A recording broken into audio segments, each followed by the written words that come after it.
baby sweet boy scrub က coffee နဲ့လုပ်ထားတဲ့ coffee scrub လေးဆို coffee နဲ့တင်းတင်းလေးပေါ့နော်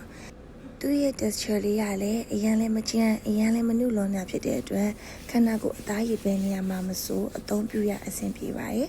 ယောက်ျားလေးပဲဖြစ်ဖြစ်မိန်းကလေးပဲဖြစ်ဖြစ်ဘယ်သူမဆိုကိုယ့်ရဲ့ခန္ဓာကိုယ်အသားရည်မှာနေလောင်လို့အသားရည်မညီတာတွေအသားရည်ကိုတေချာ scrub မသုံးခဲ့လို့နှစ်ပေါင်းများစွာညှစ်နွမ်းနေတဲ့ညှစ်ထင်းနေတဲ့အသားရည်တွေပြီးတော့ရင်အထိုင်ပါများဖိပါများထောက်ပါများလို့လက်ထောက်ခြေထောက်တွေမှာအသားရည်ကျန်းတန်းနေတဲ့နေရာတွေအဲ့လိုနေရာတွေမှာ baby sweet ရဲ့ coffee scrub ကိုတစ်ပတ်3ချိန်ရေချိုးတိုင်းတိုက်ပေးရုံနဲ့အသားရည်ကိုငကိုဝါထက်ကြီးလင်းဆိုပြေပြီးတော့ဖြူလာစေမှာဖြစ်ပါတယ်သူ့ရဲ့အနံ့လေးကလည်း coffee အနံ့လေးနဲ့အရန်မွေးနေရဆိုတော့ဒီ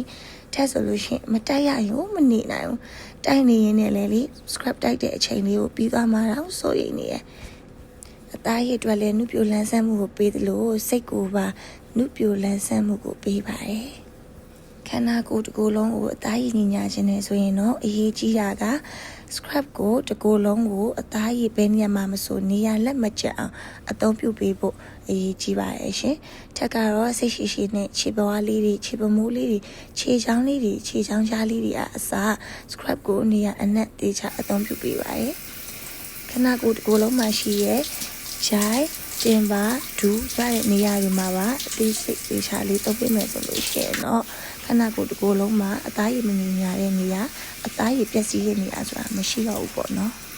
တစ်ပတ်မှာ3ချိန်လောက်အခုလိုမျိုးအချိန်ပေးပြီးတော့တည်တည်ချာချာရေချိုးဖြစ်ပါရဲ့ whitening အသားဖြူ serum type baby sweet lotion လေး serum type ဆိုတဲ့အတိုင်းသူ့ရဲ့ texture လေးက serum လို gel အေးလေးနဲ့အသားရည်ကိုစိမ့်ဝင်လွယ်ပြီးတော့သုံးရတာအရန်ကိုအရသာရှိပါရဲ့